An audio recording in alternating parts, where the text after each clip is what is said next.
Hello students, welcome to global online. This is Ankita Sood. So UGC NET paper 1 में communication unit के 100 plus expected questions आज मैं आपके लिए लेकर आई हूँ।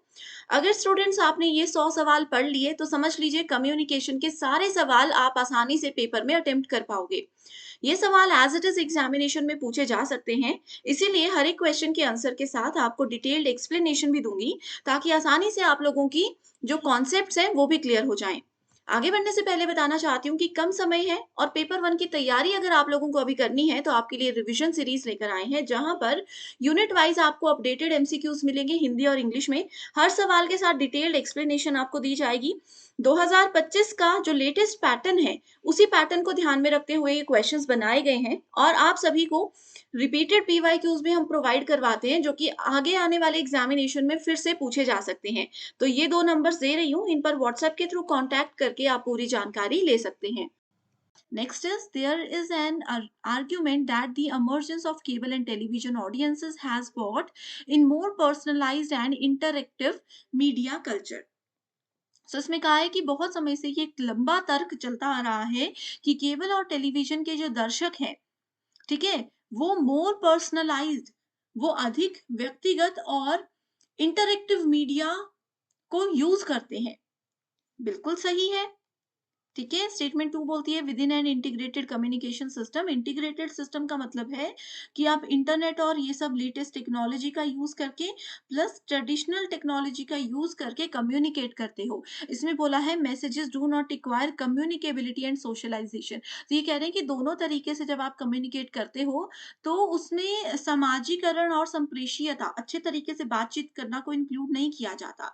तो ये बिल्कुल गलत स्टेटमेंट है। तो स्टेटमेंट 1 सही है, स्टेटमेंट 2 गलत है। Condensation symbols in political communication they are always related to what. So देखो, कंडेंसेशन सिंबल्स क्या होते हैं? पॉलिटिकल कम्युनिकेशन में राजनीतिक जो भाषा होती है उसमें कंडेंसेशन सिंबल्स को बहुत ज्यादा लेवल पर यूज किया जाता है। इसमें नेम, वर्ड, फ्रेजेस, मैक्सिम्स, ये सब चीजें जो है इनकी वैल्यूज होती हैं। ठीक है, अब देखो भाषण जब नेता लोग देते हैं तो वो क्या करते हैं, जिस मुद्दे पर लोग परेशान होते हैं वो वैसे वैसे वादे करते हैं। जैसे कई बोलेंगे बेरोजगारी से बहुत युवा परेशान है, तो नेता लोग क्या करेंगे, भाषण में अपने बेरोजगारी का मुद्दा उठाएंगे, महंगाई का मुद्दा उठाएंगे। तो वो होते हैं कंडेंसेशन सिंबल्स, कि उनकी जो वीकनेस है ऑडियंस की उनको कैप्चर करके वोट अपनी तरफ खींच लेंगे। तो ये क्या है, एवोकेटिव इसको कहा जाता है, विचारोत्तेजक इसको कहा जाता है, कि ऐसे ऐसे मुद्दे होंगे कि लोग उनकी तरफ अट्रैक्ट होंगे ही होंगे।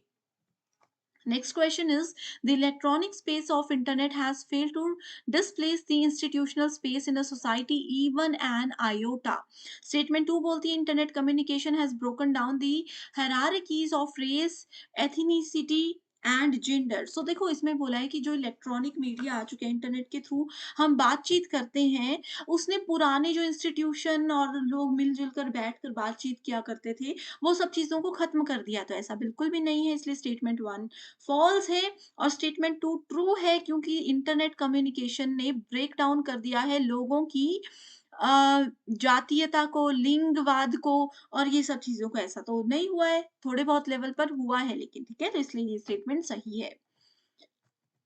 Next is when people meta communicate they are sending messages about what? So they are sending messages about messages. अब मेटा कम्युनिकेशन, मेटा का मतलब होता है किसी के बारे में। अब जैसे इंडेक्स है, आप लोग इंडेक्स में आपको पूरा चैप्टर तो नहीं मिलेगा, लेकिन इंडेक्स आपको बताता है कि मेन चैप्टर कहाँ है। सो इंडेक्स क्या हुआ, इंडेक्स को हम मेटा डेटा बोल सकते हैं, एक ऐसा डेटा जो कि हमें असली डेटा तक ले जाता है। सो मेटा कम्युनिकेशन, जब लोग भी ऐसे बातचीत करते हैं तो वो बेसिकली मैसेज ही किसी को डिलीवर कर रहे होते हैं। Next is which of the following are the major criticism of mass media as a cultural industry? So mass media and society से पहले questions नहीं पूछे जाते थे, लेकिन अभी पिछले 2-3 साल से आते ही है, तो उस चीज पर थोड़ा ध्यान रखा कीजिए।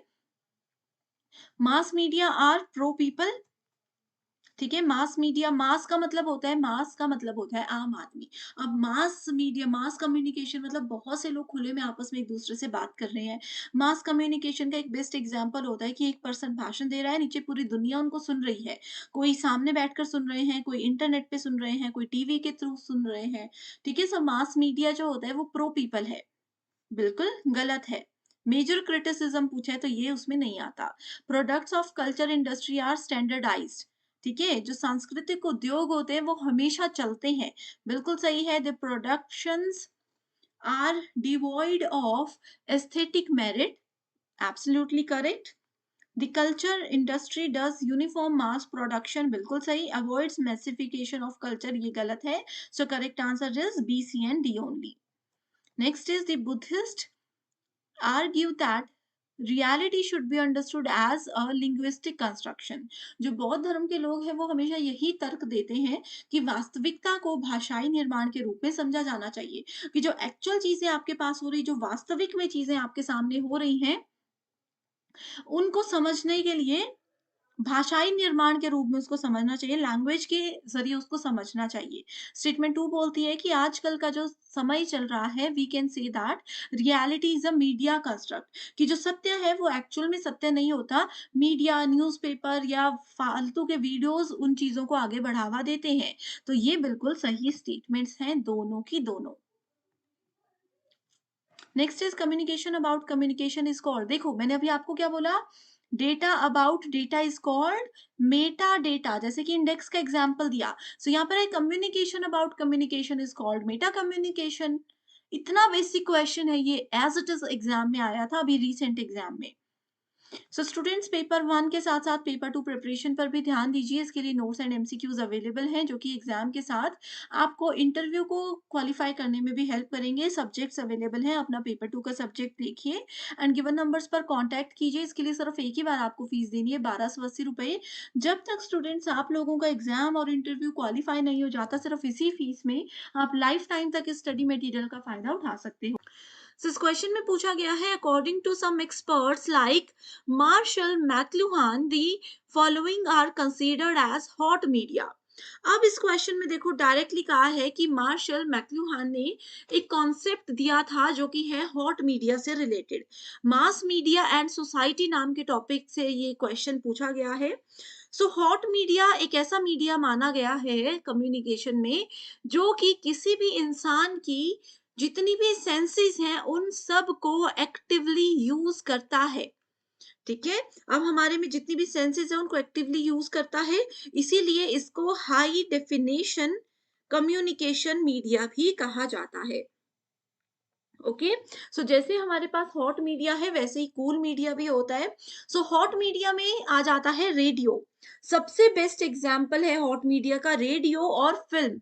फिल्म का मतलब हो गया सिनेमा, रेडियो, और साथ ही यहाँ पर हम प्रिंट मीडिया को भी यूज करते हैं। सो इसमें करेक्ट आंसर है C, D and E only.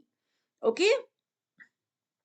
जैसे अगर हम रेडियो की बात करें, ये क्या करता है, हमारे वन सेंसेस को, किसी एक यूजर के किसी सेंस को यूज करता है एंड मिनिमल पार्टिसिपेशन यहाँ पर किसी भी पर्सन की होती है, तो ये हॉट मीडिया है। कूल मीडिया में आ जाएगा आपका टेलीविजन एंड टेलीफोन।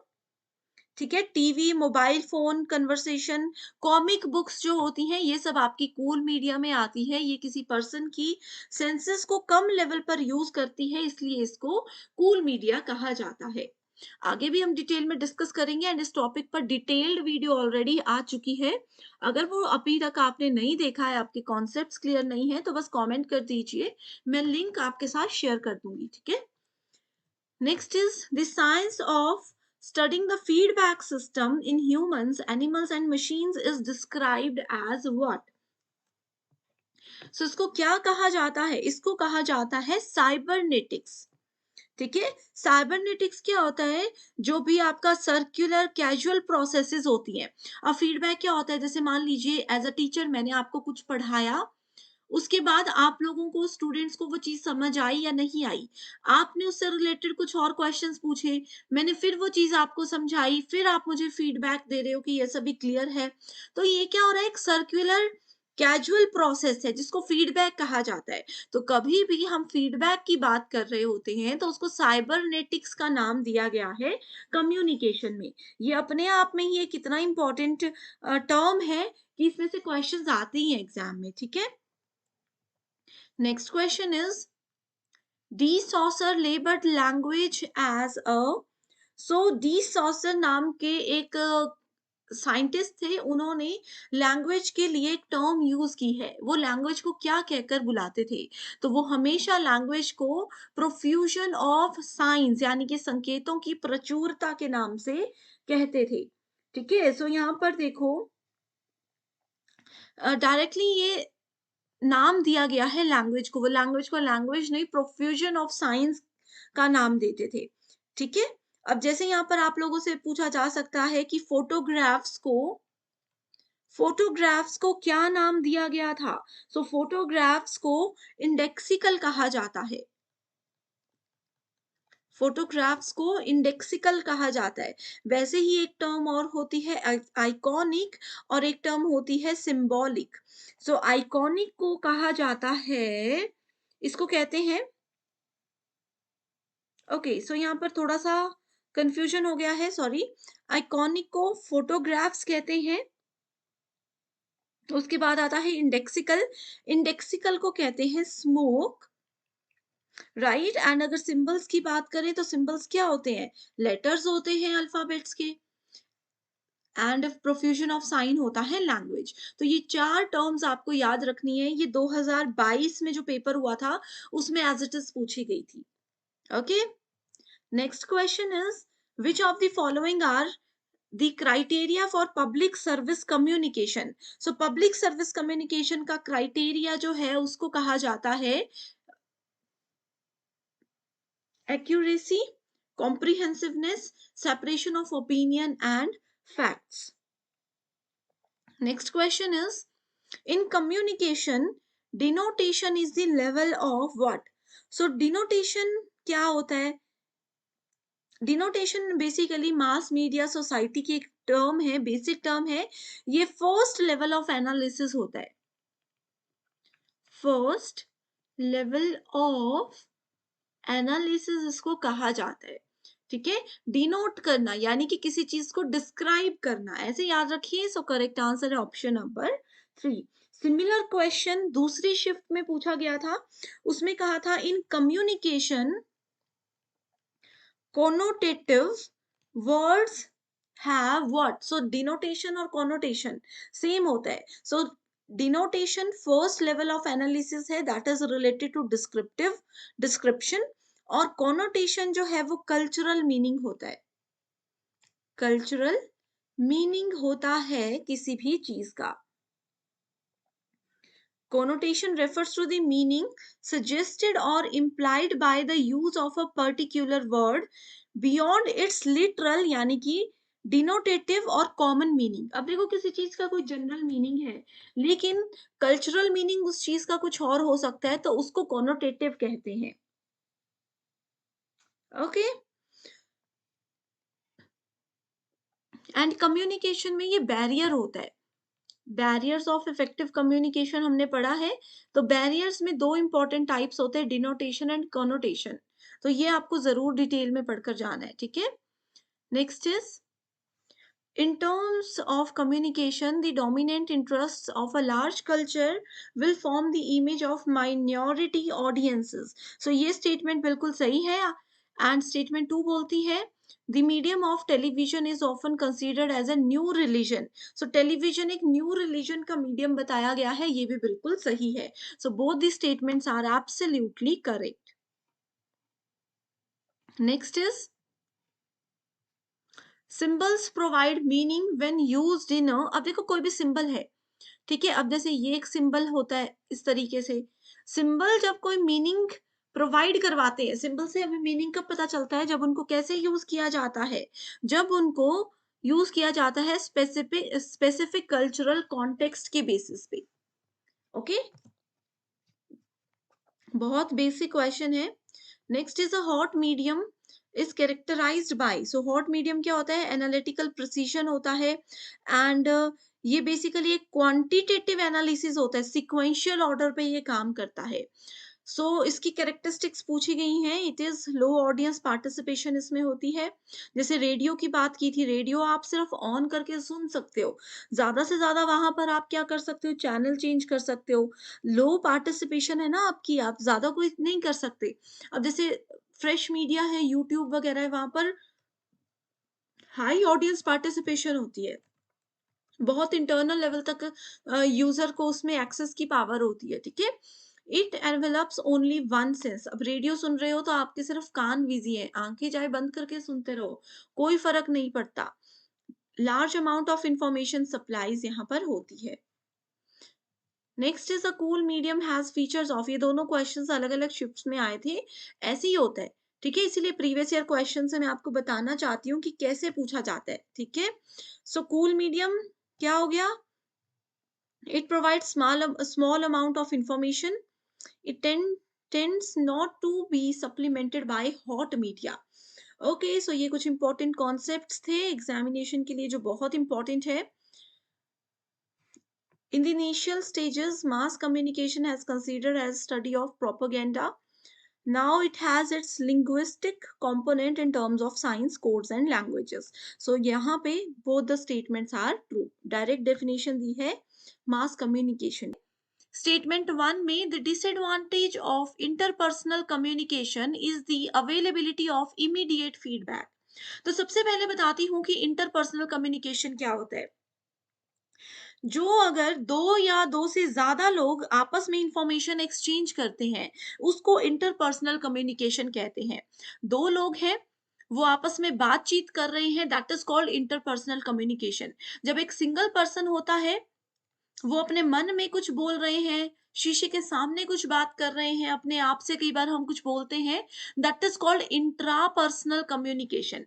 सो इसमें बोला है कि अगर दो लोग आपस में बातचीत कर रहे हैं, एक पर्सन ने कुछ पूछ लिया और दूसरे ने एकदम से विद इन सम सेकेंड्स उसका रिप्लाई कर दिया, उसका फीडबैक दे दिया, ये इस तरीके की कम्युनिकेशन की सबसे बड़ी डिसएडवांटेज होती है। तो क्या ये आपको डिसएडवांटेज लगती है? नहीं होती है। दो लोग बात कर रहे हैं, कोई सामने से अच्छा सा रिप्लाई कर दे, अच्छा सा फीडबैक दे दे, तो वो एक अच्छा कम्युनिकेशन होता है। तो ये स्टेटमेंट गलत है, ये एडवांटेज होती है, ना कि डिसएडवांटेज होती है। सेकेंड स्टेटमेंट बोलती है the greatest advantage of mass communication is it's delayed feedback.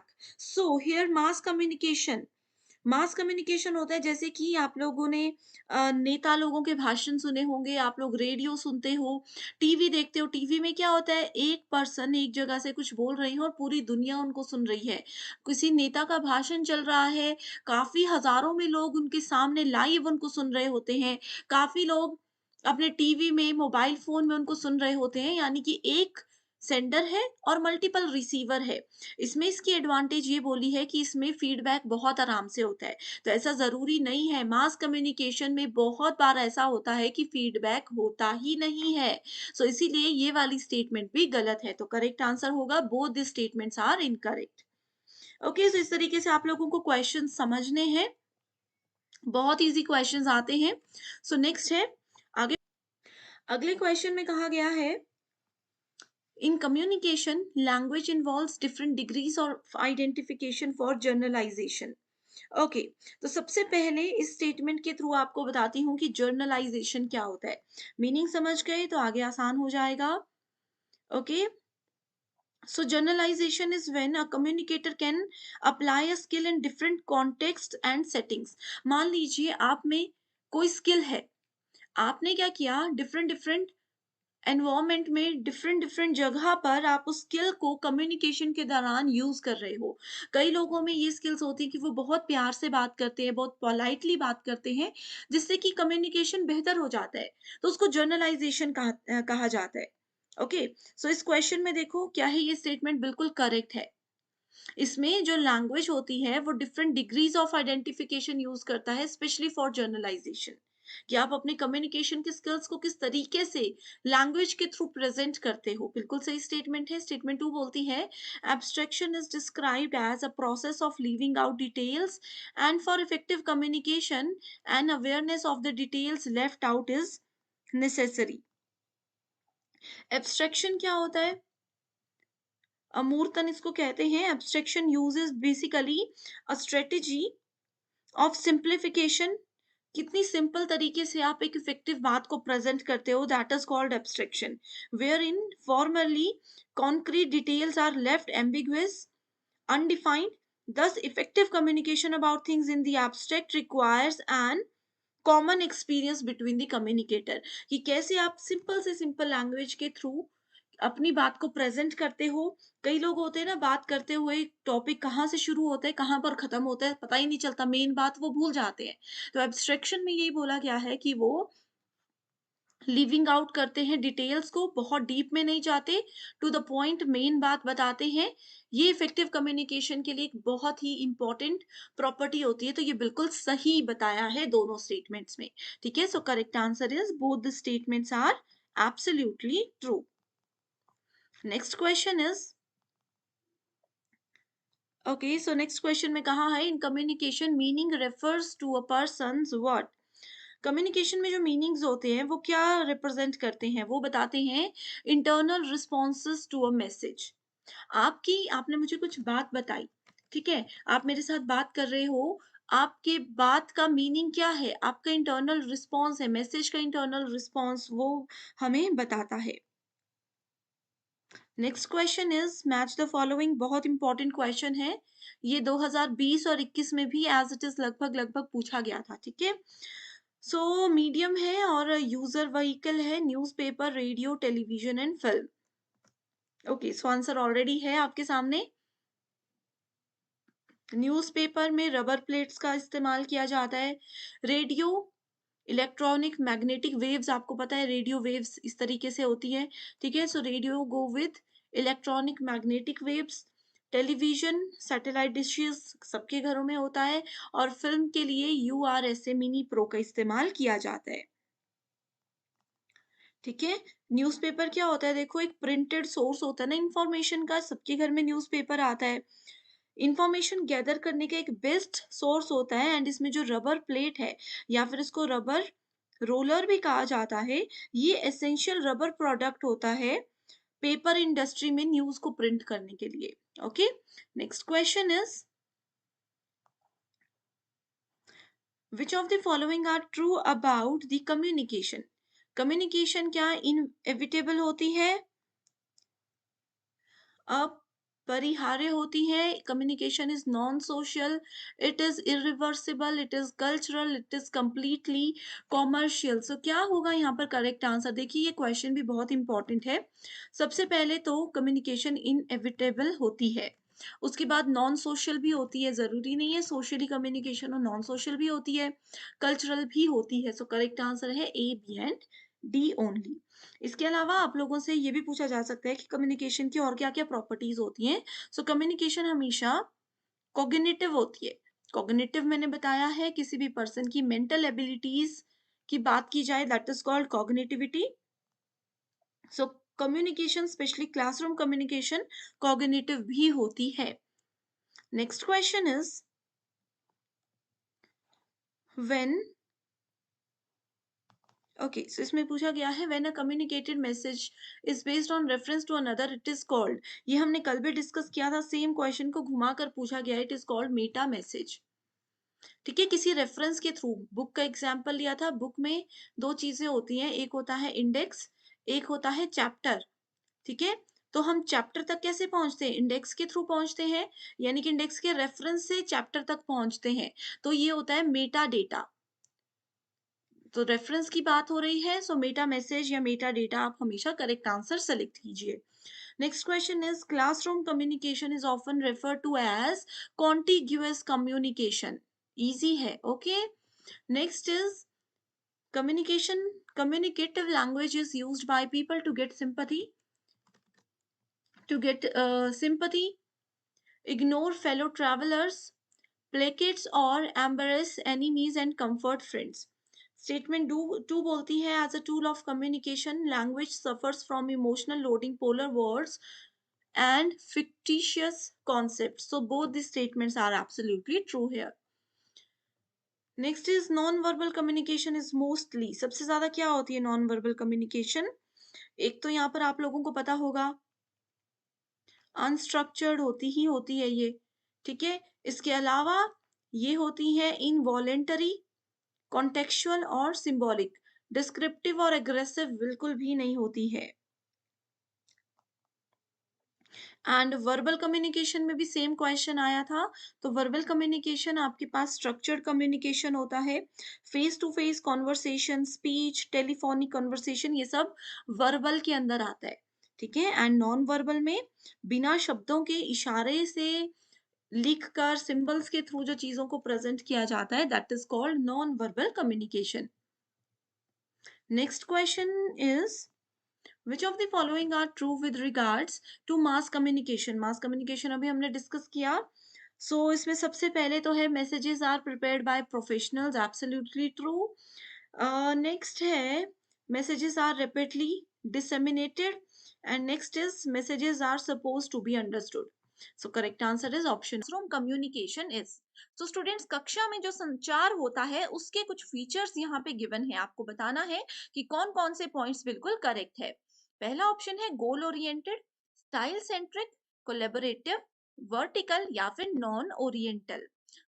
यहाँ पे अगर हम लोग देखें, देखो स्टूडेंट्स, क्लासरूम में आपने भी हमेशा पढ़ाई की है, स्कूल में, कॉलेज में, ओके। क्लासरूम में सबसे इंपॉर्टेंट चीज होती है कि वो कम्युनिकेशन एक गोल ओरिएंटेड कम्युनिकेशन होता है। अब टीचर अगर 10 स्टूडेंट्स के साथ कम्युनिकेट कर रहे हैं, यहाँ पे कम्युनिकेशन का मतलब जनरल बातचीत करना नहीं है, यहाँ पे नॉलेज को शेयर करना है कम्युनिकेशन का मतलब, ठीक है। टीचर जब स्टूडेंट्स के साथ कोई भी कम्युनिकेशन करते हैं, अपना नॉलेज शेयर करते हैं, उनका एक गोल होता है, टीचर का ये गोल होता है कि वो अपना नॉलेज स्टूडेंट्स तक पहुंचाएं, वो नॉलेज स्टूडेंट्स गेन करें एंड वो सभी क्या हो, एग्जामिनेशन को क्वालिफाई कर सके। तो ये है गोल ओरिएंटेड, ओके। दूसरी चीज यहाँ पे आती है वो है कोलैबोरेटिव, यानी कि अगर टीचर सहयोगी होना बहुत ज्यादा जरूरी है। ऐसा नहीं है कि अगर टीचर बोल रहे हैं एंड स्टूडेंट्स उनकी बात को सुन ही नहीं रहे हैं, तो ये कम्युनिकेशन एक अच्छा कम्युनिकेशन नहीं होगा। क्लास में अगर स्टूडेंट्स टीचर की बात अच्छे से सुने एंड टीचर स्टूडेंट्स के लेवल को ध्यान में रखते हुए पढ़ाई करवाएं, अपना सिलेबस कवर करवाएं, तो वो चीज आती है कोलैबोरेटिव पॉइंट के अंदर। इस according correct answer here is option number 3। Next question is statement based question है। इसमें पहली स्टेटमेंट में पूछा गया है, in a classroom every teacher has to perform the gate keeping function. Classroom में हर एक टीचर जो है वो गेट कीपिंग का काम जरूर करते हैं, यानी कि गेट कीपिंग का मतलब है कि उनकी नजर हर एक स्टूडेंट पर जरूर होती है, हर एक स्टूडेंट की एक्टिविटी पर जरूर होती है। सेकेंड स्टेटमेंट में बोला गया है, every teacher in any higher educational institution should act as the moral custodian of students both inside and outside it. ठीक है, यानी कि हायर एजुकेशनल इंस्टीट्यूशंस में टीचर का एक ऐसा रोल भी होता है कि वो स्टूडेंट्स के गाइड के रूप में काम करे। अब गाइड का मतलब ये नहीं है कि वो सिर्फ बताएं कि पेपर को कैसे क्वालिफाई करना है, उसके अलावा भी वो स्टूडेंट्स को उनके करियर में क्या करना चाहिए, क्या क्या ऑप्शंस हो सकते हैं, ये सब चीजें बताने में मदद करते हैं। इस अकॉर्डिंग यहाँ पे करेक्ट आंसर है ऑप्शन नंबर 1 की दोनों ही स्टेटमेंट्स बिल्कुल ट्रू है। स्टूडेंट्स, इस तरह के ना बेसिक कॉन्सेप्ट्स जो होते हैं क्लासरूम कम्युनिकेशन से, वो हमेशा एग्जाम में आते हैं। वहां पे आपको अपने पॉइंट ऑफ व्यू से जो चीजें हैं उस हिसाब से आंसर नहीं देना है, आपको जनरली देखना है कि जनरली लोगों को क्या लगता है कि ये क्या इस सिचुएशन में क्या आंसर हो सकता है। तो अगर ऐसा करोगे तो डेफिनेटली आपका आंसर हमेशा सही है। मैच द फॉलोइंग से, जिसमें कि एक तरफ कम्युनिकेशन बैरियर्स की बात की गई है एंड वहीं दूसरी तरफ उनकी डिस्क्रिप्शन दी गई है। One of the most important topic, हर साल हर शिफ्ट में एक क्वेश्चन यहाँ से जरूर आता है। तो 4 टाइप्स होते हैं बैरियर के, physical, psychological, language and cultural. Okay, physical barrier क्या होते हैं? फिजिकल बैरियर होते हैं इनऑडिबल वॉइस की वजह से, ठीक है। इसके यहाँ पे डिस्क्रिप्शन दी गई है, डायरेक्ट ये मेन पॉइंट्स इसके बताए गए हैं। अब देखो, एक पर्सन अगर इंडिया में है एंड दूसरा पर्सन किसी दूसरी कंट्री में है, तो वहां पे क्या हो सकता है कि उन लोगों की एक दूसरे की आवाज नहीं आ पाएगी, फोन कॉल भी कई बार कनेक्ट नहीं हो पाते हैं, तो ये होता है physical barrier. Then we have psychological barrier, जिसमें कि प्री डिस्पोज नोटेशंस होती हैं। लैंग्वेज बैरियर क्या होता है? इसमें डिफरेंट अंडरस्टैंडिंग्स होती है, यानी कि अगर बहुत से स्टूडेंट्स ऐसे हो सकते हैं शायद जो कि हिंदी में नहीं पेपर 1 की तैयारी करते, उनको हिंदी लैंग्वेज समझ नहीं आती, तो ये कम्युनिकेशन में लैंग्वेज बैरियर है। Okay, next we have is cultural barrier, जिसमें कि स्टीरियोटाइप्स होते हैं, तो जिनका कल्चर ही डिफरेंट है तो वो वैसे ही एक दूसरे की बात नहीं समझ पाते, एक दूसरे से बातचीत इजीली नहीं कर सकते। Next question is what communication for educational purpose takes place? The sequence of elements is so जब भी किसी एजुकेशनल पर्पस के लिए हम कम्युनिकेट कर रहे हैं तो उसमें एक सीक्वेंस होता है कि कैसे हम एक पर्सन दूसरे पर्सन तक अपनी बात पहुंचा सकता है। तो सबसे पहले वहां पे आप लोगों के पास क्या आता है, सोर्स आता है, देन आता है encoder, then message, decoder and feedback. ठीक है, तो सोर्स का क्या मतलब हो गया कि कैसे आप बात करेंगे। अब देखिए मैं हूं, ठीक है, मेरे पास सोर्स नहीं है, मेरे पास नॉलेज बहुत ज्यादा है, लेकिन मेरे पास कुछ ऐसा तरीका नहीं है, कुछ ऐसा स्रोत नहीं है जिसकी मदद से मैं अपने स्टूडेंट्स तक अपने नॉलेज शेयर कर सकूं। तो अगर मेरे पास सोर्स है, अगर मेरे पास इंटरनेट को एक एग्जांपल लेते हैं सोर्स का, इंटरनेट है तो मैं क्या करूंगी, अपने मैसेज को शेयर करने के लिए रेडी हो जाऊंगी। ठीक है, फिर एनकोडर है, यानी कि मैं भी रेडी हूँ, इंटरनेट भी मेरे पास है। उसके बाद मैं मैसेज को तैयार करूंगी, मैसेज तैयार करके मैंने किस तक पहुंचा दिया, स्टूडेंट्स तक पहुंचा दिया, तो आप लोग हो गए डिकोडर्स। एंड आप लोग जैसे कमेंट्स करके हमें बताते हो कि यस ये वीडियो हमें पसंद आई या नहीं आई, या आपकी कोई रिक्वेस्ट होती है किसी टॉपिक को लेकर के, तो वो सब चीजें क्या आ जाती हैं, वो सब चीजें आ जाती हैं फीडबैक के अंदर। तो इस तरह से आपको ये सीक्वेंस याद रखना है।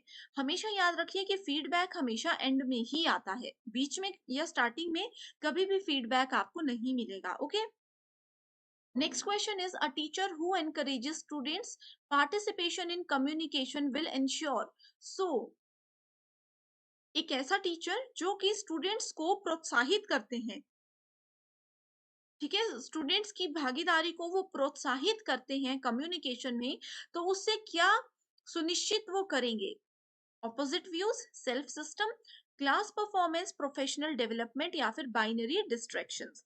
बहुत इंपॉर्टेंट क्वेश्चन है। अब देखो स्टूडेंट्स, हमेशा ना टॉपिक वही रहता है, थोड़ा क्वेश्चन को पूछने का तरीका डिफरेंट हो जाता है। सो यहाँ पे अगर हम देखें सेल्फ सिस्टम यानी कि स्व प्रणाली क्या है। अब देखो एक टीचर ने किसी स्टूडेंट को कुछ सिखाया होगा, ठीक है, टीचर ने अपने 100% एफर्ट्स, 100% नॉलेज स्टूडेंट को दे दिया, स्टूडेंट ने उसमें से 90% नॉलेज को कैप्चर कर लिया, एंड देन उन्होंने क्या किया, किसी किसी भी कंपटीशन में पार्टिसिपेट किया एंड अपना 70% रिजल्ट वहां पे वो लाए। तो इसमें क्या किया, टीचर ने ही स्टूडेंट को एनकरेज किया, उनके पार्टिसिपेशन को एनकरेज किया। तो सबसे पहले उनका सेल्फ सिस्टम वहां पे आता है। ठीक है, एक स्टूडेंट के सेल्फ सिस्टम को, टीचर के सेल्फ सिस्टम को यहाँ पे इंक्लूड किया जाता है। Then we have class performance, और उसके बाद आ जाता है कि प्रोफेशनल डेवलपमेंट, किस तरह से एक स्टूडेंट की और एक टीचर की प्रोफेशनल डेवलपमेंट होती है। Next question is communication barrier. So students यहाँ पे इस क्वेश्चन का आंसर मैं आप लोगों को नहीं देने वाली हूँ। ठीक है, यहाँ पे देखो अभी हमने प्रीवियस क्वेश्चन में ही ये सभी टाइप्स डिस्कस किए थे। अब इसको आप लोग अच्छे से पढ़िए, वीडियो को पॉज कीजिए और इसका आंसर देख के मुझे कमेंट कीजिए। अगर आपका आंसर सही होगा या गलत होगा, जो भी है मैं आपको कमेंट करके जरूर बताऊंगी। So next question we have, when communication enhances the interaction of learners. So communication जब लर्नर्स की यानी कि स्टूडेंट्स की इंटरेक्शन को, उनकी भागीदारी को बढ़ा देता है, तो वो कौन सा कम्युनिकेशन होता है, वो साइकोलॉजिकल यानी कि मनोवैज्ञानिक कम्युनिकेशन होता है। साइकोलॉजिकल कम्युनिकेशन में क्या क्या चीजें इन्वॉल्व होती हैं, उसमें किसी स्टूडेंट का माइंड यानी कि दिमाग और उनका बिहेवियर यानी कि उनका स्वभाव, ये दोनों चीजें उसमें इंक्लूडेड होती हैं। Okay, next question is statement based question है, signs and symbols have internal relationships to produce meanings. So symbol और sign यानी कि जैसे हम लोग बात करते हैं, बात करते हो हम लोग मुंह से तो बोल ही रहे हैं, तो वो क्या हो गए, वर्ड्स हो गए, लेकिन यहाँ पे साइन और सिंबल की बात की गई है, यानी कि हम लोग हाथों से इशारे करके या फिर कोई पिक्चर दिखा करके किसी दूसरे पर्सन को कोई बात बताते हैं, तो वो क्या करते हैं, मीनिंग को प्रोड्यूस करते हैं। Next statement is, this is possible because of a network of signs through such relations. This is possible because of network of signs through such relations. ठीक है, सो ये जो साइंस और सिंबल के बीच में इंटरनल रिलेशनशिप्स होते हैं, इसकी वजह से ही उनके मीनिंग को प्रोड्यूस कर पाना, उनके अर्थ को निकाल पाना, उत्पन्न कर पाना जो है वो संभव होता है। सो करेक्ट आंसर यहाँ पे है option number 1, that is statement 1 and 2 are true. Next question again types of communication से है, इंट्रापर्सनल, इंटरपर्सनल, ग्रुप कम्युनिकेशन या फिर मास कम्युनिकेशन। सो स्टूडेंट्स यहाँ पे देखो, आप लोगों को अगर आपने मेरे प्रीवियस लेक्चर्स देखे हैं तो मैंने बताया है इंट्रापर्सनल होता है जो एक पर्सन अपने आप से ही बातें करते हैं। अब अपने आप से बातें करने का मतलब क्या होता है कि कई बार कोई रिहर्सल कर रहे हैं, वो शीशे के सामने कुछ प्रैक्टिस कर रहे हैं, या फिर हम लोग मन में कुछ सोचते हैं, ये सब चीजें आती है इंट्रापर्सनल, यानी कि अपने आप से कुछ बात करना। Then we have interpersonal communication. Interpersonal में एक पर्सन किसी दूसरे पर्सन से बात करता है, यहाँ पे सिर्फ 2 ही लोग होते हैं। Then we have group communication. Okay, so group communication में क्या होता है, बहुत सारे लोग होते हैं एंड सभी लोग क्या करते हैं, पार्टिसिपेट करते हैं। सभी लोग उस वाली बातचीत में पार्टिसिपेट करते हैं, उसमें सबको बोलने का अधिकार होता है। किसी पर्टिकुलर टॉपिक पे, कोई भी टॉपिक आपको दे दिया जाएगा, उस पे आप लोग बात करोगे। मास कम्युनिकेशन क्या होता है, मास कम्युनिकेशन में एक पर्सन बहुत बड़ी ऑडियंस को एक मैसेज एक साथ देता है। इसके एक एग्जांपल है टीवी न्यूज चैनल। जैसे न्यूज में क्या होता है, लाखों करोड़ों लोग एक जगह बैठ के एक टीवी से एक ही पर्सन से कुछ न्यूज़ सुन रहे हैं। या फिर आप लोगों ने देखा होगा जो नेता होते हैं उनके भाषण होते हैं, ये सब चीजें आती हैं मास कम्युनिकेशन के अंदर। मास का मतलब होता है जहाँ पे बहुत सारे लोग जुड़े हुए हों, बहुत सारे लोग उस समय पे वहां पे उपलब्ध हों।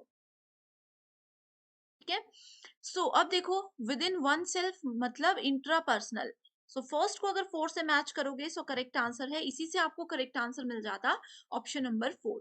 बाकी ऑप्शंस तक हम गए ही नहीं, right. Next question is in communication process when the sender and receiver interchange role। ये repeated question है, इसका correct answer है transactional model। अगला question है given below are two statements personality conflicts in a classroom situation are a barrier to effective interaction।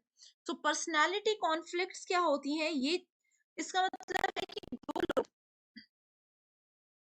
अब classroom में 2 students है A and B, ठीक है, दोनों में पर्सनैलिटी कॉन्फ्लिक्ट हो सकता है, किस चीज को लेकर के, उनके स्टाइल को लेकर के, उनके एथिक्स यानी कि उनके नैतिकताओं को लेकर के, उनके वैल्यूज को लेकर के, उनके रूल्स को लेकर के।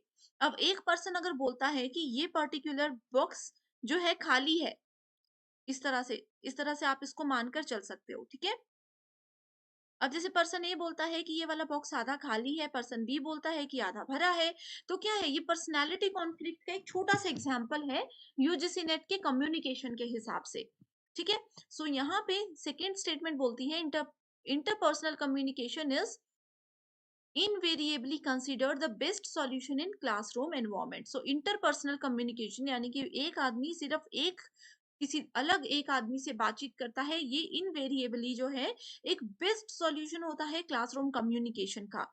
तो ऐसा तो नहीं है अब क्लासरूम में इतने सारे बच्चे हैं, 50 बच्चे अगर एक क्लासरूम में हैं तो ऐसा तो नहीं है कि एक पर्सन किसी एक से ही बात करेगा। 5-6 लोगों का ग्रुप होते हैं तो वो आपस में भी बात करते हैं। ठीक है, सो इसी वजह से सेकंड स्टेटमेंट बिल्कुल इनकरेक्ट है and fourth statement is correct. Next question is efficacy of written communication depends on. So efficacy क्या होता है, एफिकेसी या फिर इसको वर्किंग एफिशिएंसी भी बोला जाता है, ये डिपेंड करती है उस पर्सन के 3 चीजों पर। ठीक है, सबसे पहला आता है उस पर्सन का कॉन्टेक्स्ट, उसके बाद आता है उनका कंटेंट, और उसके बाद आता है रिसीवर, कि किसको हम लोग ये अपना जो इंफॉर्मेशन है वो दे रहे हैं, या सामने सुनने वाला जो बच्चा है या जो भी स्टूडेंट है या जो भी पर्सन है वो कैसा है। ठीक है, सो रिटन कम्युनिकेशन में जब एफिकेसी होती है सो वो डिपेंड करती है किन किन चीजों पे, एडिटिंग आफ्टर राइटिंग, यानी कि हमने कुछ लिख दिया उसके बाद हम उसको काट के फिर से जब कुछ लिखते हैं।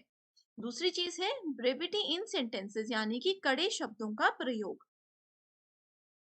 यहाँ पे थोड़ा सा ये हो गया, ठीक है, लिखने के बाद जो हम संपादन करते हैं, लिखा काट दिया उसके बाद साइड में फिर से लिखा, this is editing after writing. Then we have brevity in sentences, यानी कि वाक्यों में संक्षिप्तता, कि कोई एक वर्ड अगर मैं लिख रही हूँ, कोई एक स्टेटमेंट अगर मैं लिख रही हूँ तो वो कितना ज्यादा संक्षिप्त है, कितना ज्यादा वो उस मीनिंग को डिफाइन करता है। Next is use of strong words. कड़े शब्दों का प्रयोग करना। अगला क्वेश्चन है, विच of the following factors contributing to school learnings are termed as social competencies। so social competencies बहुत इंपॉर्टेंट है एग्जामिनेशन पॉइंट ऑफ व्यू से। ओके, तो यहाँ पे अगर हम लोग सामाजिक क्षमताओं की बात करें किसी भी स्कूली शिक्षा के अंडर, ठीक है, सो करेक्ट आंसर यहाँ पे होता है motivation, then we have social skills, then we have family support. अगला क्वेश्चन है, types of listeners and characteristics match the following है। पुअर लिसनर्स जो ढंग से बात नहीं सुनते, अग्रेसिव लिसनर्स जो कि एकदम से गुस्सा हो जाते हैं या एकदम से आक्रामक हो जाते हैं, थर्ड इज पैसिव लिसनर्स जो कि निष्क्रिय होते हैं, एंड चौथा है स्यूडो इंटेलेक्चुअल लिसनर्स। तो यहाँ पे आप देख सकते हो इसका करेक्ट आंसर है ऑप्शन नंबर 4। इसमें याद रखने का कुछ भी नहीं है, ठीक है। डायरेक्टली देखो स्टूडेंट्स, अगर आप लोगों को ये पता होता कि केयर अदर्स जो होते हैं, यानी कि दूसरों को जो डराने में रहते हैं, जिससे कि दूसरों को, कई लोगों का नेचर ऐसा होता है ना कि वो सबको डराते रहते हैं, सो वो अग्रेसिव लिसनर, इसको अगर आप लोग मैच कर लेते तो आप लोग देख सकते हो ऑप्शन में आप लोग बहुत इजीली करेक्ट आंसर तक पहुंच जाते। Next is the domain of media appeal addresses the issues related to, direct statement है related to emotions. Next question, synchronous communication takes place through which of the following technologies. तो synchronous communication क्या होता है, ये students आप लोगों को पता होना चाहिए। दो या दो से ज्यादा लोग अगर एक साथ एक समय पे बात कर रहे हैं, लाइव इंटरचेंज कर रहे हैं कम्युनिकेशन को, उसको सिंक्रोनस कम्युनिकेशन बोला जा सकता है। सो वो वीडियो चैट में भी होता है, ठीक है, वर्चुअल क्लासरूम में भी होता है, ऑडियो कॉन्फ्रेंसिंग में भी होता है। अब देखो विकिपीडिया विकीज अगर हम बात करें तो इसमें ये फैसिलिटी नहीं होती। इलेक्ट्रॉनिक मेल यानी कि ईमेल आप लोगों ने किया होगा, ठीक है, तो उसमें भी नहीं होती। अगर सिंपल यहाँ पे देखो वीडियो चैट लिखा है, अगर सिर्फ चैट लिखा होता तो उसमें भी वो भी सिंक्रोनस की कैटेगरी में नहीं आता। क्यों नहीं आता? क्योंकि देखो मान लीजिए मैंने आप लोगों को अभी मैसेज किया, आप मुझे 10 मिनट के बाद रिप्लाई करते हो, फिर मैं आपको अगले 20 मिनट के बाद रिप्लाई करती हूँ, तो वो एक साथ कम्युनिकेशन नहीं हो पाती। लेकिन वीडियो चैट, वर्चुअल क्लासरूम और ऑडियो कॉन्फ्रेंसिंग में हम आमने सामने होते हैं, एकदम से मैंने कुछ बोला, एकदम से आप लोगों ने रिप्लाई कर दिया, ठीक है। Next question is which of the following will make a student a good listener in the classroom. एक स्टूडेंट को, अब आप लोग स्टूडेंट हो, ठीक है, आप लोग एक अच्छे श्रोता कब बनोगे, आपको एक अच्छा श्रोता मैं कब बोलूंगी। एबिलिटी टू डिफ्लेक्ट अटेंशन यानी कि ध्यान हटाने की क्षमता, कंसंट्रेशन अगर आपकी होती है, डिजायर टू अंडरस्टैंड, अगर आप लोग सच में सीखना चाहते हो तो आप लोग एक अच्छे लिसनर होंगे। Emotional outburst, humanity to know and ignoring the other side. So ये देखो स्टूडेंट्स, यहाँ पे करेक्ट आंसर है बी, सी एंड ई। आप लोगों की एकाग्रता इंपॉर्टेंट है, अगर आप मेरी वीडियो अच्छे से सुन रहे हो तो आपको जरूर इसके सारे कॉन्सेप्ट्स क्लियर हो जाएंगे। डिजायर टू अंडरस्टैंड, अगर सच में आप समझने की इच्छा रखते हो, इंटरेस्ट के साथ यूजीसी नेट की कोचिंग ले रहे हो, तो डेफिनेटली आप समझोगे।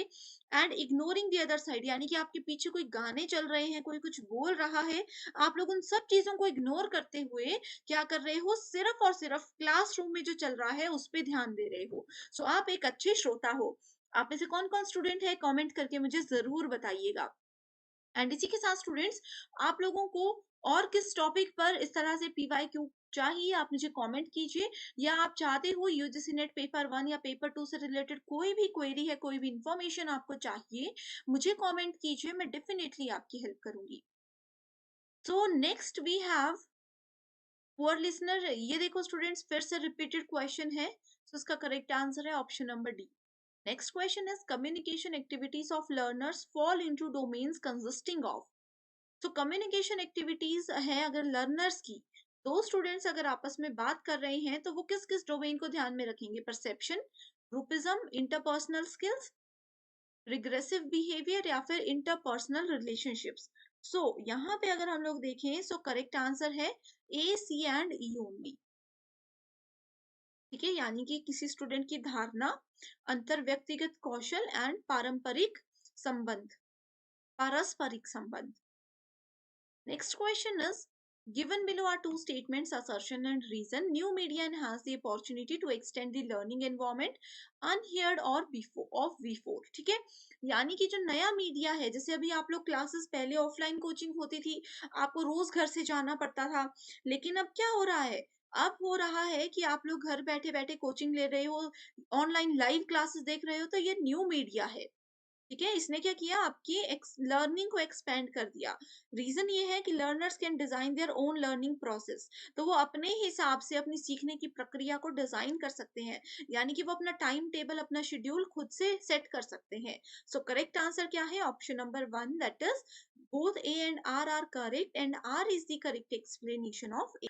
सो इस क्वेश्चन में पूछा गया है, in communication entropy refers to what. So communication में एंट्रोपी एक बहुत इंपॉर्टेंट टर्म होती है। ये बेसिकली एंट्रोपी जो है वो डायरेक्टली प्रोपोर्शनल होता है मैक्सिमम अटेनेबल डेटा स्पीड का। ठीक है, directly proportional to noise and bandwidth. अब देखो, आप लोग कम्युनिकेट कर रहे हो, पर्सन ए पर्सन बी के साथ कम्युनिकेट कर रहा है, तो इसमें आपका क्या नॉइस लेवल है और क्या आपके बोलने की बैंडविड्थ है, ये सब चीजें एंट्रोपी के अंदर आती हैं। सो यहाँ पर डायरेक्ट आंसर है अनप्रिडिक्टेबल मैसेज। ठीक है, एंट्रोपी कम्युनिकेशन में एक ऐसा फेज होता है जिसको प्रिडिक्ट नहीं किया जा सकता, ये एक अनप्रिडिक्टेबल मैसेज होता है। एंट्रोपी के दो टाइप्स होते हैं जो कि एग्जाम में कई बार पूछे गए हैं, एक है जॉइंट एंट्रोपी और दूसरा है conditional entropy. Okay, next question is, keeping quiet because of fear of punishment in communication is an barrier. तो देखो, पनिशमेंट के डर से बहुत से बच्चे क्या करते हैं, क्लासरूम में रिप्लाई नहीं करते, तो वो डर रहे हैं, वो किस तरीके का बैरियर होता है, वो होता है इंडिविजुअल, यानी कि व्यक्तिगत एक बाधा इसको माना जाता है। कम्युनिकेशन में बैरियर्स बहुत ज्यादा होते हैं। अब जैसे दो लोग आपस में बातचीत कर रहे हैं, एक ने दूसरे को कुछ पूछा, एक बैरियर ये हो सकता है कि उसको नॉलेज नहीं है, दूसरा ये हो सकता है कि वो बोलना नहीं चाहता, वो पनिशमेंट के डर से बोल ही नहीं रहा कि शायद अगर मैं गलत आंसर कर दूं तो मुझे पनिश किया जाएगा। तो ये सब बैरियर्स आते हैं। इंडिविजुअल बैरियर्स जो होते हैं वो पर्सनल फैक्टर्स पे डिपेंड करते हैं, और पर्सनल फैक्टर्स जो है वो सेंडर के भी हो सकते हैं और रिसीवर के भी हो सकते हैं। ओके, अब इंडिविजुअल बैरियर में कुछ इंपॉर्टेंट टर्म्स आ जाती हैं, जैसे कि यूजिंग जार्गन्स, उसके अलावा एक होता है लैक ऑफ अटेंशन। ये सब आपके इंडिविजुअल बैरियर के टाइप्स हैं। ठीक है, lack of attention, perception differences, दो लोगों की अगर सोच अलग है, डिफरेंसेस। इसके बाद फिर अगला आ जाता है इमोशनल बैरियर। तो ये सब चीजें बहुत ही ज्यादा इंपॉर्टेंट है। Okay, so next question is, a general code of conduct circulated among the employees of an institution is an example of। So एक जनरल मैसेज जो है वो किसी भी इंस्टीट्यूशन के एम्प्लॉयज में सर्कुलेट किया जा रहा है, उनके कर्मचारियों में शेयर किया जा रहा है, तो ये कौन सा कम्युनिकेशन का टाइप होता है, तो ये होता है आपका डाउनवर्ड कम्युनिकेशन। अपर लेवल से नीचे के लेवल की ओर जब कम्युनिकेट किया जाता है तो डाउनवर्ड होता है। इसको आप लोग टॉप डाउन कम्युनिकेशन के नाम से भी जानते हो। सेम क्वेश्चन दूसरी शिफ्ट में पूछा गया था, क्वेश्चन एज इट इज था, बस ऑप्शन में डाउनवर्ड की जगह टॉप डाउन लिखा गया था। ठीक है, ये एक बेसिकली वर्टिकल प्रोसेस होता है किसी भी मैसेज को भेजने का, मैसेज को पास करने का, जो कि अपर लेवल से नीचे के लेवल की ओर काम करता है। इसके अलावा लेटरल कम्युनिकेशन भी बहुत इंपॉर्टेंट है, इसको हम हॉरिजॉन्टल कम्युनिकेशन भी बोलते हैं, तो दोनों एक ही बात है। ठीक है, लेटरल कम्युनिकेशन को हॉरिजॉन्टल कम्युनिकेशन भी बोलते हैं। इसमें क्या होता है, एक्सचेंज होता है, शेयर होती है इंफॉर्मेशन और ideas between people with in a community, peer groups, departments और यूनिट्स ऑफ एन ऑर्गेनाइजेशन। तो ये होता है, जैसे मान लीजिए क्लास में भी अलग अलग ग्रुप्स बने हुए हैं स्टूडेंट्स के, हर ग्रुप पे 4-5 ऐसे ऐसे करके स्टूडेंट्स हैं, तो आपस में ये लोग जो कम्युनिकेशन कर रहे हैं, दैट इज कॉल्ड लेटरल और हॉरिजॉन्टल कम्युनिकेशन। नेक्स्ट इज, बहुत इंपॉर्टेंट क्वेश्चन है, छोटा सा क्वेश्चन है, बहुत बार पूछा गया है, व्हाट इज अ ब्लॉग। आप लोगों ने ब्लॉग बनाया, ब्लॉग पढ़ा होगा। अब देखो, एक होता है ब्लॉग, आप सभी इंस्टाग्राम, यूट्यूब, इसमें जो लोगों की डेली रूटीन देखते हैं, वो अपनी डेली लाइफ को शेयर करते हैं, दैट इज कॉल्ड ब्लॉग। यहाँ पर बात हो रही है ब्लॉग की। अब आप सभी स्टूडेंट्स गूगल पे जाकर कुछ भी सर्च करते हो, कोई भी क्वेश्चन है, कोई भी आर्टिकल है, उस से रिलेटेड आपके पास मल्टीपल ऑप्शंस होते हैं, वेबसाइट्स बहुत सारी आ जाती है। तो उसमें से सारी, जैसे जिसके आगे .com, .in, .gov लिखा है, वो सब वेबसाइट्स होती हैं। जिसके आगे ब्लॉग लिखा होगा वो ब्लॉग्स होते हैं। इसमें हम क्या करते हैं, वेबसाइट्स की तरह ही होते हैं, पर्सनल वेबसाइट होती है, कोई भी बना सकते हैं, जिसमें हम कोई भी आर्टिकल्स, जो चीज़ आपके दिमाग में आ रही है वो आप कर सकते हो, ठीक है? Next is assertion reason based question है, the more performative broadcast is also more cohesive and popular, but owing to new media its effect in decrease is decreasing। ठीक है, सो जितने भी ज्यादा परफॉर्मेटिव ब्रॉडकास्ट होते हैं वो बहुत ज्यादा कोहेसिव और पॉपुलर भी होते हैं, वो बहुत ज्यादा सामंजस्यपूर्ण और लोकप्रिय भी होते हैं, लेकिन नए मीडिया के कारण से, नए मीडिया जैसे फेसबुक हो गया, इंटरनेट हो गया, नए मीडिया के कारण इसका प्रभाव कम होता जा रहा है। यहाँ पर ये बोला है, तो ये बिल्कुल सही कहा है। पुराना जो तरीका होता था कम्युनिकेशन का वो बेस्ट था, अब नया उसको कम करता जा रहा है धीरे धीरे। इसका कारण ये है कि internet is trending to clips broadcast media, तो दोनों ही स्टेटमेंट्स बिल्कुल सही है, और असर्शन का ये जो कारण दिया गया है आर स्टेटमेंट में वो भी बिल्कुल सही है। न्यू मीडिया में आपका जैसे डिजिटल प्लेटफॉर्म आ जाता है, मैगजीन, न्यूज़पेपर, इन्हीं चीज़ों को चेंज करके, जैसे फोन्स, लैपटॉप, डेस्कटॉप, टैबलेट्स, ये सब चीज़ें आ जाती है न्यू मीडिया के अंदर, ठीक है? नेक्स्ट इज आंसर, इसका यहाँ पर देख सकते हो। From the list given below, identify the psychological barriers of communication। So मैंने आप लोगों को कहा था कि barriers बहुत इंपॉर्टेंट होते हैं, barriers के टाइप्स में से बहुत क्वेश्चंस आते हैं, ठीक है? तो सबसे पहला साइकोलॉजिकल बैरियर कौन सा है? तो पहला आ जाता है प्रिजुडिस, प्रिजुडाइज, ठीक है, पूर्वाग्रह। दूसरा आता है डिसइंटरेस्ट, और तीसरा है इन अटेंशन, यानी कि ध्यान नहीं देना। आपको कोई कुछ बता रहा है, आपसे बात कर रहे हैं, आपको उनकी बात में इंटरेस्ट ही नहीं है, तो वो एक साइकोलॉजिकल बैरियर है, ठीक है? आप उनकी बातों पे ध्यान ही नहीं दे रहे, तो ये भी साइकोलॉजिकल बैरियर होता है। तो correct answer is C, D and E only. अब यहाँ पर एक होमवर्क क्वेश्चन दे रही हूँ कि बताइए नॉइस और इनविजिबिलिटी कौन से टाइप का बैरियर है। ये क्वेश्चन आया है बार बार एग्जाम में, ठीक है? तो इसीलिए इसका आंसर मुझे कमेंट करके बताना, अगर नहीं आता है तो भी बताना। ओके, सो आप लोगों को अगर पूर्वाग्रह का मीनिंग नहीं पता तो ये क्या होता है, ये एक बैरियर होता है जिसमें कि इफेक्टिव लिसनिंग नहीं हो पाती। आप अच्छे से बोल रहे हो लेकिन सामने वाला उसको सुन ही नहीं रहा, ठीक है? क्योंकि आप लोग उस पर्सन को पसंद ही नहीं करते हो। आप उस पर्सन, जैसे देखो पूर्वाग्रह, पूर्व मतलब पहले, आपने पहले से ही एक इमेज बना ली है किसी पर्सन के लिए कि ये अच्छा बता ही नहीं सकते, इसका आइडिया कभी अच्छा हो ही नहीं सकता। तो इसमें इसीलिए ये साइकोलॉजिकल बैरियर होता है। इसके अलावा इमोशंस अगर ऑप्शन होता तो वो भी एक साइकोलॉजिकल बैरियर है। Next question is, in which one of the following types of communication the data is pushed from a server to a client? ये सर्वर है, सर्वर से क्लाइंट की ओर अगर डेटा को पुश किया जा रहा है बिना क्लाइंट की रिक्वेस्ट के, क्लाइंट ने रिक्वेस्ट नहीं की फिर भी सर्वर से क्लाइंट को डेटा दिया जा रहा है, तो ये क्या होता है? ऑप्शन में दिया है पुश्ड फ्रॉम, तो ये होता है पुश टेक्नोलॉजी, ठीक है? सर्वर से कभी भी कोई डेटा बिना क्लाइंट की इंफॉर्मेशन के पुश किया जा रहा हो जबरदस्ती, that is called push technology. इसको आप पब्लिश और सब्सक्राइब मॉडल भी बोल सकते हो।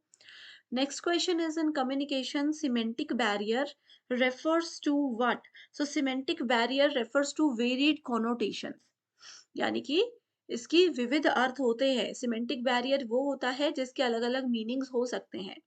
सिचुएशन, हर एक सिचुएशन पे वो चीजें डिपेंड करती हैं। Next is, which of the following are traditional approaches to communication? मतलब पारंपरिक दृष्टिकोण कौन कौन से हैं संचार के, कम्युनिकेशन के? सो यहाँ पर है अलंकारिक, देन वी हैव सांकेतिकता और घटना विज्ञान। Okay, the disadvantage of interpersonal communication is the availability of immediate feedback। ये क्वेश्चन ऑलरेडी आ चुका है एग्जाम में, कल भी हमने डिस्कस किया था। इंटरपर्सनल मतलब एक पर्सन किसी दूसरे पर्सन या 2-3 पर्सन से बात कर रहा हो, that is called interpersonal. Intrapersonal मतलब एक पर्सन अगर अपने आप से ही बात कर रहा हो, तो इसकी डिसएडवांटेज ये है कि इसमें एकदम से फीडबैक मिल जाता है, तत्काल प्रतिक्रिया होती है, तो ये डिसएडवांटेज नहीं होती है, एडवांटेज होती है। अगला है greatest advantage of mass communication is it's delayed feedback. Mass communication, एक पर्सन अगर भाषण दे रहा है, कितने लोग उनके सामने बैठकर सुन रहे हैं, कितने उनको टीवी में रेडियो में सुन रहे हैं, मतलब बोलने के लिए सेंडर सिर्फ एक है और मल्टीपल रिसीवर्स है जो कि अलग अलग लोकेशन में बैठ करके उस मैसेज को सुन रहे हैं, तो both the statements are incorrect. First question is, in communication denotation is the level of what? So denotation एक बैरियर होता है कम्युनिकेशन का, जो कि किसी भी टर्म का कॉमन मीनिंग या फिर लिटरल मीनिंग हमें बताता है। सो ऑप्शंस में दिया गया है बिलीफ, कॉन्ट्रास्ट, डिस्क्रिप्शन और डिसेंट। अब देखो मैंने बताया कॉमन मीनिंग, तो असहमति होगी नहीं, कॉमन मीनिंग में विश्वास भी नहीं होगा, कॉन्ट्रास्ट मतलब उसका उल्टा जो भी गलत है, सो इसलिए करेक्ट आंसर है डिस्क्रिप्शन। ठीक है, डिनोटेशन किसी पर्टिकुलर वर्ड का डिटेल हमें बताता है। जैसे अगर मैं आप लोगों को एप्पल बोल दूं और ये भी बता दूं कि ये एक फ्रूट है, तो मैंने क्या किया, इसका एक डिस्क्रिप्शन, एक डिनोटेटिव मीनिंग आप लोगों को बता दिया। सिमिलरली हमारे पास कॉनोटेशन एक टर्म होती है जो कि किसी चीज का कल्चरल मीनिंग बताने में हमें हेल्प करती है। Next question is, according to some experts like Marshall McLuhan, the following are considered as hot media.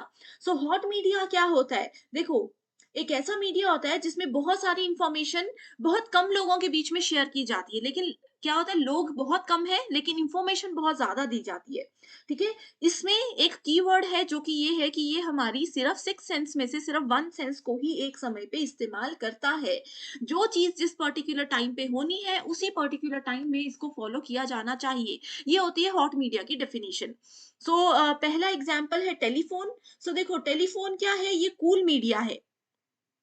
Okay, second we have television, television भी कूल मीडिया है। Then we have radio, radio हमारे पास hot media होता है, जिसमें एक जगह पर कम लोग ज्यादा लोगों को बहुत ज्यादा इंफॉर्मेशन दे देते हैं। देन वी हैव सिनेमा या मूवीज, ये भी हॉट मीडिया है। देन वी हैव प्रिंट, ये भी एक हॉट मीडिया होता है। सो सी डी एंड ई आप देख सकते हो, करेक्ट आंसर होगा option number 3। Next is the science of studying the feedback system in humans, animals and machines is described as। feedback system बहुत इंपॉर्टेंट है कम्युनिकेशन में। अब हम एनिमल से भी फीडबैक लेते हैं, है ना, समझते हैं क्योंकि वो हमारी लैंग्वेज को, तो इस सिस्टम को क्या कहा जाता है? इसको कहा जाता है feedback science, no. Experience study बिल्कुल भी नहीं। मैसेज ह्यूरिनेटिक्स बिल्कुल भी नहीं। एंड साइबरनेटिक्स, तो ये बिल्कुल सही ऑप्शन है, साइबरनेटिक्स ही टर्म है जिसकी एज इट इज डेफिनेशन दी गई है। Symbols provide meaning when used in. अब देखो आप सिंबल्स के साथ बात कर रहे हो, अब सामने वाला उन सिंबल्स को कब समझेगा, ये इसमें पूछा गया है। कॉन्ट्रास्टिंग स्टाइल, जब आप कुछ किसी उल्टे तरीके से वो प्रेजेंट करोगे, रैंडम ऑर्डर में प्रेजेंट करोगे, नॉन स्पेसिफिक कॉन्टेक्स्ट या फिर स्पेसिफिक कल्चरल कॉन्टेक्स्ट। सो यहाँ पर करेक्ट आंसर क्या होगा? एक अगर सांस्कृतिक संदर्भ में आप बता रहे हो, जैसे अगर हिंदी में आप कुछ चीज बता रहे हो, सामने वाले को हिंदी आती है तो ही वो आपके सिंबल्स को समझ पाएगा, इसीलिए इसको कहा जाता है specific cultural context. Next is the hot medium is characterized by what. देखो अभी मैंने ये डिटेल में आपको बताया, नॉन मैकेनिकल कंपोनेंट नहीं, लो ऑडियंस होती है हॉट मीडिया में, बिल्कुल लो ऑडियंस होती है। इट एनवेलप्स ओनली 1 सेंस, एक ही सेंस को यूज किया जाता है। बहुत ज्यादा इंफॉर्मेशन सप्लाई होती है, बहुत ज्यादा इंफॉर्मेशन शेयरिंग होती है, बिल्कुल सही। हाई ऑडियंस अगर हो तो ये होता है cool media. So correct answer क्या है? B C and D. B C and D, that means option number B is the correct answer. Hot and cool media में इसके अलावा कुछ नहीं आएगा। 2 क्वेश्चन से आपके सारे कॉन्सेप्ट क्लियर हो गए। Next question is, people perceive the communicated messages according to their. अब एक पर्सन को आपने कोई मैसेज दिया, दूसरा पर्सन उसको समझ रहे हैं, कैसे समझेंगे? ऑफिशियल स्टेटस से? बिल्कुल भी नहीं। कल्चरल वैल्यू, सांस्कृतिक मूल्य बहुत इंपॉर्टेंट है कम्युनिकेशन में, या फिर वो अपनी तरफ से इमेजिन करके उस बात को समझ लेंगे, या फिर सिमेंटिक गैप्स, गैप्स जहां पर है वहां पे कम्युनिकेशन कभी नहीं हो सकता। और कल्चरल वैल्यूज एक कम्युनिकेशन को और भी ज्यादा बेहतर बनाने में मदद करती हैं। The doctrine of individualism, the political concept of communication is identified as what? So इसको क्या माना जाता है? Formula, economic indicator, institutional background या फिर ideology? Correct answer we have is ideology, यानी कि विचारधारा। ओके, यहाँ पर कीवर्ड यही है कि जब भी हम इंडोक्ट्रिनेशन की बात करते हैं, खास तौर पर पॉलिटिकल कॉन्सेप्ट में, तो गो फॉर आइडियोलॉजी हमेशा। Next is which of the following is excluded from the list of communication barrier. Communication barriers, communication में बाधाएं होती, फिजिकल बैरियर भी होता है, सिमेंटिक भी होता है जो कि शब्दार्थ जिसको बोलते हैं, फिलोसफिकल या फिर साइकोलॉजिकल। देखो मनोविज्ञानी किसी का लेवल ही उतना नहीं है, छोटे बच्चे को यूजीसी नेट पढ़ाओगे तो वो समझेंगे कभी भी नहीं। तो करेक्ट आंसर है philosophical barrier is the correct answer. Okay, next is which of the following are forms of traditional media of communication? So संचार का पारंपरिक माध्यम कौन सा है? It is street demonstration नहीं, यक्षगान, यक्षगान एक आर्ट होता है जिसमें शब्द, सिंबल्स, म्यूजिक ये सब चीजें आती हैं, बिल्कुल सही होगा ये। कठपुतली, क्या कठपुतली से ट्रेडिशनल तरीके में लोगों को चीजें बताई जाती थी? हरी कथा या फिर फिल्मी डांसेस? तो फिल्मी डांसेस तो बिल्कुल नहीं है, करेक्ट आंसर होगा B, C and D, that is option number 2। सबकी मीनिंग आपको पता है। इमेजिन करो पुराने जमाने में कम्युनिकेशन ऐसे दिया जाता था, लोगों को कोई नई चीज ऐसे बताई जाती थी। People who help in the transmission of messages, for example reporters or copy editors is known as। अब देखो रिपोर्टर्स क्या करते हैं, एक्चुअल मार्केट से न्यूज उठाते हैं और ऑडियंस तक पहुंचाते हैं। तो वो क्या है, कैरियर है? नहीं है। ट्रांसपोर्टर्स हैं? बिल्कुल भी नहीं। मीडिएटर्स या फिर रिलाय पीपल। मीडिएटर्स वो होते हैं एक पर्सन जो बात यहाँ से वहां एक छोटे लेवल पर पहुंचाता है, लेकिन यहाँ पर बड़े लेवल पर बात की गई है तो रिलाय पीपल होगा जिन पर हम निर्भर करते हैं। सो correct answer is 4। Which of the following mass media is considered less expensive and more effective than others for educational communication of non-literates? So देखो यहाँ पर मास मीडिया यानी कि बहुत बड़ा लेवल पर बहुत बड़ी ऑडियंस को किसी एक पर्सन ने इंफॉर्मेशन देनी है, जैसे रेडियो, भाषण, ये सब होता है। इसमें बोले कि कम एक्सपेंसिव है और जो लोग पढ़ लिख नहीं सकते उन लोगों के लिए जरूरी है, तो टेलीविजन होगा, लेकिन लेस एक्सपेंसिव है, टेलीविजन तो महंगा होता है, इसको गलत है ये। रेडियो, न्यूज़पेपर, फिल्म्स भी महंगी ही होती है एक तरीके से। सबसे सस्ता यहाँ पर लोग बोलेंगे लेस एक्सपेंसिव है तो न्यूज़पेपर मान लेते, लेकिन यहाँ पर बोले नॉन लिटरेट्स, जो पढ़े लिखे नहीं है, तो इसका मतलब है कि वो पढ़ नहीं सकते, सुन तो सकते हैं। That is correct answer is option number 2, radio. ऐसे आप लोग क्वेश्चंस के आंसर ढूंढिए, बहुत इजी है। What are the relevant strategies of effective communication in a classroom? Understanding cultural background of students, true। Clarity of speech, आप जो बोल रहे हैं उसकी समझ होनी चाहिए, आपके शब्दों में क्लैरिटी होनी चाहिए।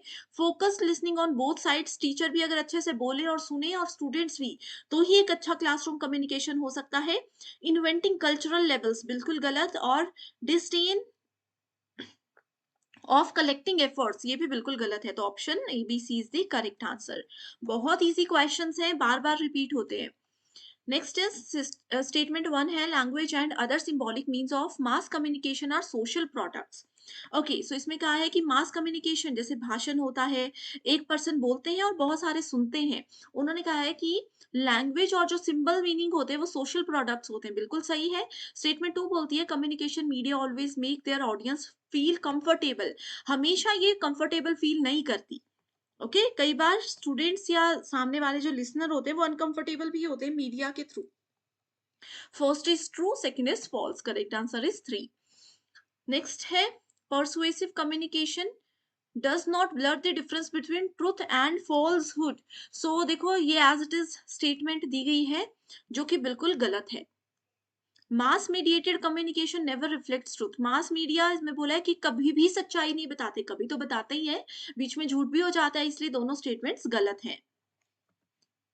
Next is in mass communication print is considered as what. So print media को क्या माना जाता है? अब आप बोलोगे कि मैम यहाँ पर ना हॉट मीडिया का ऑप्शन है ना कूल मीडिया का ऑप्शन है, तो क्या होगा? फोक मीडियम नहीं, इलेक्ट्रॉनिक मीडियम। इलेक्ट्रॉनिक मीडियम होता है जैसे ये पीडीएफ फाइल मैं आपको दूंगी, या आप यहाँ पर डिजिटली मेरी सेशन को देख रहे हो, that is called electronic medium, तो ये भी नहीं है प्रिंट। उसके बाद है ऑर्डिनरी मीडियम। ऑर्डिनरी मीडियम भी नहीं होता, साधारण मीडियम नहीं होता, ये मैकेनिकल मीडियम होता है कि मशीन हमें हेल्प करती है कम्युनिकेशन में, जैसे कि न्यूज़पेपर इसका एक बेस्ट एग्जाम्पल है। Okay, so correct answer is option number 3. So thank you so much everyone for watching this video and I wish you all the